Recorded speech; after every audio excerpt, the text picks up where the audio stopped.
appreciate you being here. Late last night and early today, at my direction, the United States Armed Forces conducted an extraordinary military operation in the capital of Venezuela. Overwhelming American military power, air, land, and sea, was used to launch a spectacular assault. And it was an assault like people have not seen since World War II. It was a force against a heavily fortified military fortress in the heart of Caracas to bring outlaw dictator Nicolas Maduro to justice. This was one of the most stunning, effective, and powerful displays of American military might and competence in American history. And if you think about it, we've done some other good ones, like the attack on Soleimani, the attack on al-Baghdadi, and the obliteration and decimation of the Iran nuclear sites just recently in an operation known as Midnight Hammer, all perfectly executed and done. No nation in the world could achieve what America achieved yesterday, or frankly, in just a short period of time.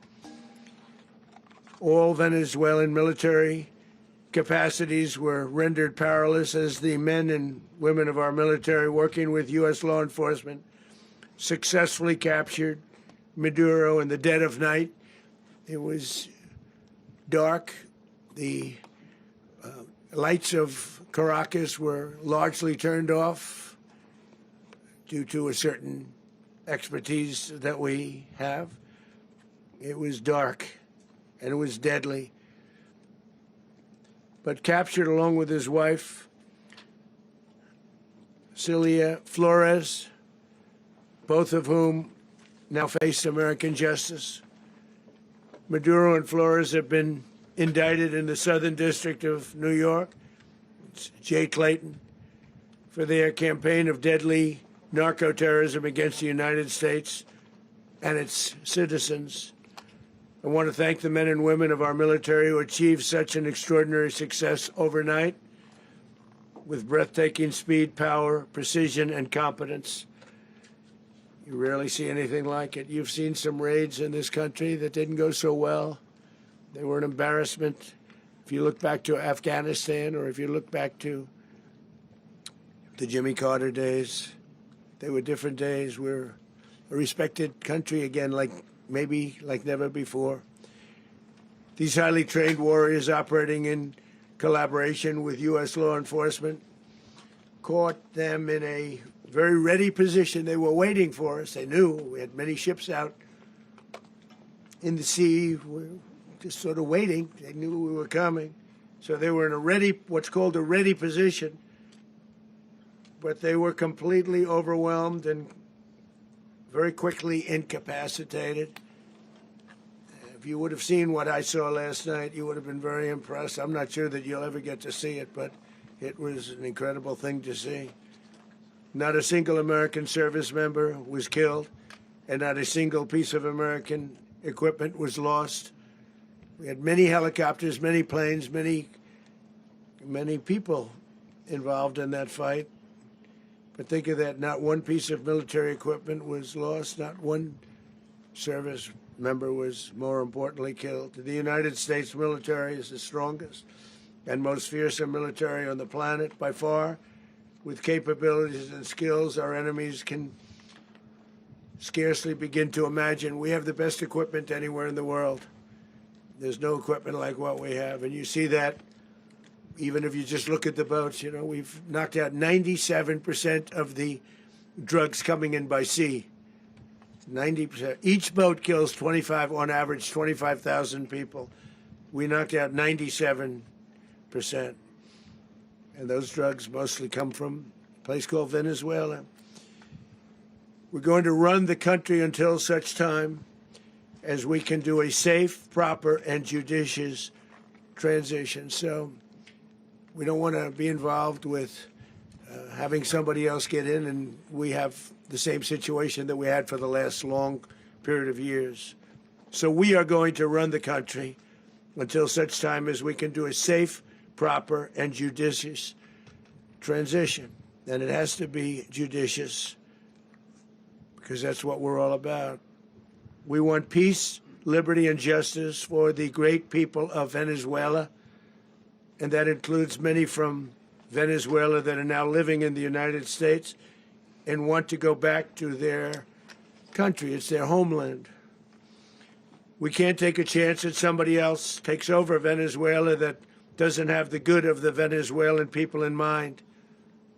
We've had decades of that.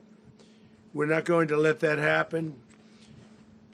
We're there now, and what people don't understand, but they understand as I say this, we're there now, but we're going to stay until such time as the proper transition can take place. So we're going to stay until such time as we're going to run it, essentially, until such time as a proper transition can take place.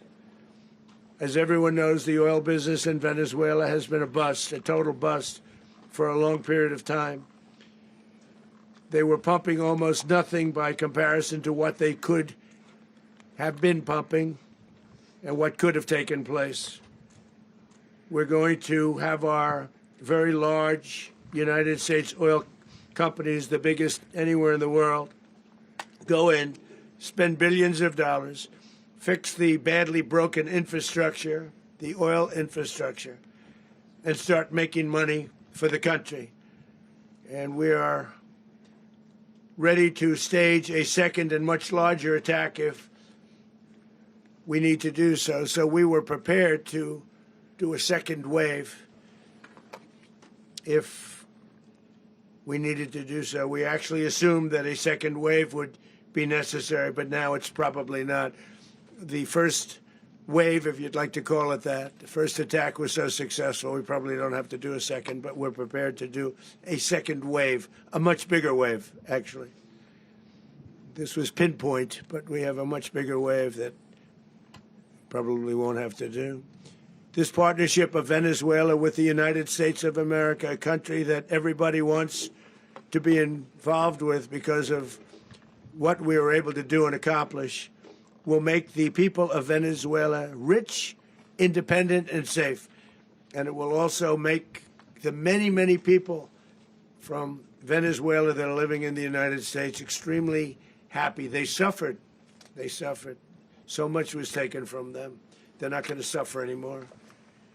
The illegitimate dictator Maduro was the kingpin of a vast criminal network responsible for trafficking colossal amounts of deadly and illicit drugs into the United States.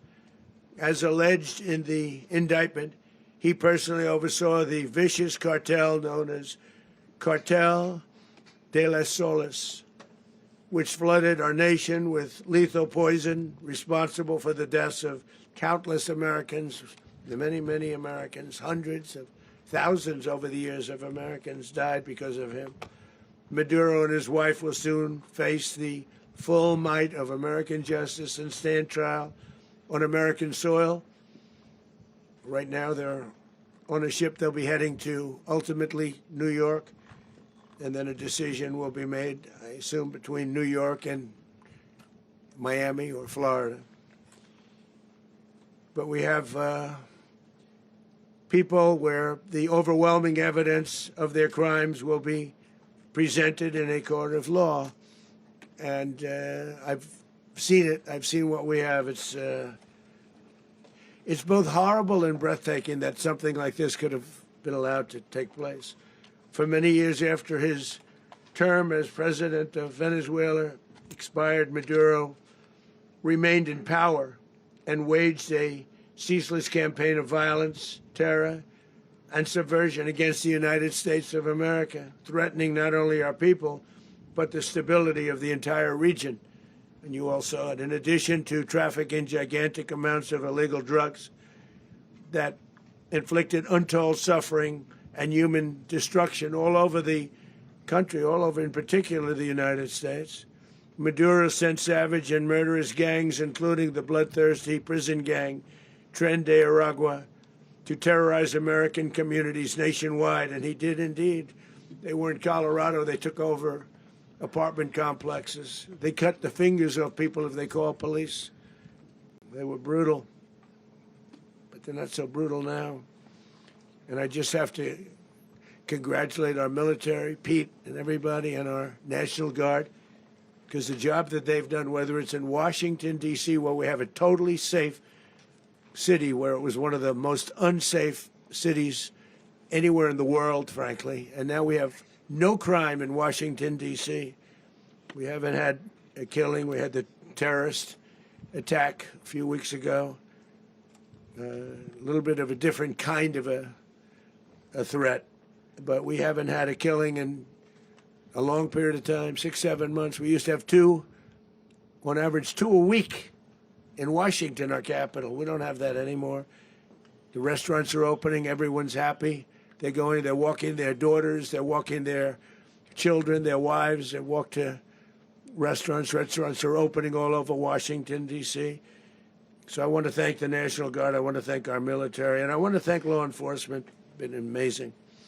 And they should do it with more cities. We're doing it, as you know, and we're doing it in Memphis, Tennessee right now, and crime is down. We've just sort of started a few weeks ago, but crime is down now 77%. And the governor of Louisiana called, great person, and he wanted us to help him, as you know, in a certain very nice part of Louisiana. And we have done that. It was a rough section, and we have crime down. I understand it's down to almost nothing already after 2.5 weeks. New Orleans, it's down to almost nothing, and we've only been there for 2.5 weeks. Can't imagine why governors wouldn't want us to help. We also helped, as you know, in Chicago, and crime went down a little bit there. We did a very small help because we had no working ability with the governor. The governor was a disaster, and the mayor was a disaster. But it knocked down crime. But we're pulling out of there when they need us. We'll know. You'll know. You'll be writing about it. And likewise, Los Angeles, where we saved Los Angeles early on, where the head of the police department made a statement that if the federal government didn't come in, we would have lost Los Angeles. That's long after the fires. That's when they had the riots in Los Angeles. We did a great job. Got no credit for it whatsoever, but that's okay. It doesn't matter. We don't need the credit. But we'll be pulling out when they need us. They'll call, or we'll go back if we have to. We'll go back. But we did a great job in various cities. But the place that we're very proud of is Washington, D.C., because it's our nation's capital. We took it from being a crime-ridden mess to being one of the safest cities in the country. But the gangs that they sent raped, tortured, and murdered American women and children. They were in all of the cities I mentioned, Tren de Aragua. And they were sent by Maduro to terrorize our people, and now Maduro will never again be able to threaten an American citizen or anybody from Venezuela. There will no longer be threats. For years, I've highlighted the stories of those innocent Americans whose lives were so heartlessly robbed by this Venezuelan terrorist organization. Really one of the worst. One of the worst, they say the worst. Americans like 12-year-old Jocelyn Nungary from Houston. Beautiful Jocelyn Nungary, what happened to her? They, as you know, they kidnapped, assaulted, and murdered by Tren de Aragua animals. They murdered Jocelyn and left her dead under the bridge. There was a bridge that will never be the same to so many people after seeing what happened. As I've said many times, the Maduro regime emptied out their prisons, sent their worst and most violent monsters into the United States to steal American lives. And they came from mental institutions and insane asylums. They came from prisons and jails. The reason I say both, they sound similar. Actually, prisons a little bit more hostile, a little bit tougher. A mental institution isn't as tough as an insane asylum, but we got them both. They sent from their mental institutions. They sent from their jails, prisons. They were drug dealers. They were drug kingpins. They sent everybody bad into the United States, but no longer. And we have now a border where nobody gets through. In addition, Venezuela unilaterally seized and stole American oil, American assets, and American platforms, costing us billions and billions of dollars. They did this a while ago, but we never had a president that did anything about it. They took all of our property. It was our property. We built it. And we never had a president that decided to do anything about it. Instead, they fought wars that were 10,000 miles away. We built Venezuela oil industry with American talent, drive, and skill, and the socialist regime stole it from us during those previous administrations, and they stole it through force. This constituted one of the largest thefts of American property in the history of our country. Considered the largest theft of property in the history of our country. Massive oil infrastructure was taken like we were babies, and we didn't do anything about it. I would have done something about it. America will never allow foreign powers to rob our people or drive us back into and out of our own hemisphere. That's what they did. Furthermore, under the now deposed dictator Maduro, Venezuela was increasingly hosting foreign adversaries in our region and acquiring menacing offensive weapons that could threaten U.S. interests and lives. And they used those weapons last night. Potentially in league with the cartels operating along our border. All of these actions were in gross violation of the core principles of American foreign policy, dating back more than 2 centuries, and not anymore. All the way back, it dated to the Monroe Doctrines, and the Monroe Doctrine is a big deal, but we've superseded it by a lot, by a real lot. They now call it the Monroe Document. I don't know. It's Monroe Doctrine. We sort of forgot about it. It was very important, but we forgot about it. We don't forget about it anymore. Under our new national security strategy, American dominance in the Western Hemisphere will never be questioned again. Won't happen. So just in concluding, for decades, other administrations have neglected or even contributed to these growing security threats in the Western Hemisphere. Under the Trump administration, we are reasserting American power in a very powerful way in our home region. And our home region is very different than it was just a short while ago. The future will be, and we did this in my first term. We had great dominance in my first term, and we have far greater dominance right now. Everyone's coming back to us. The future will be determined by the ability to protect commerce and territory and resources that are core to national security. These are core to our national security.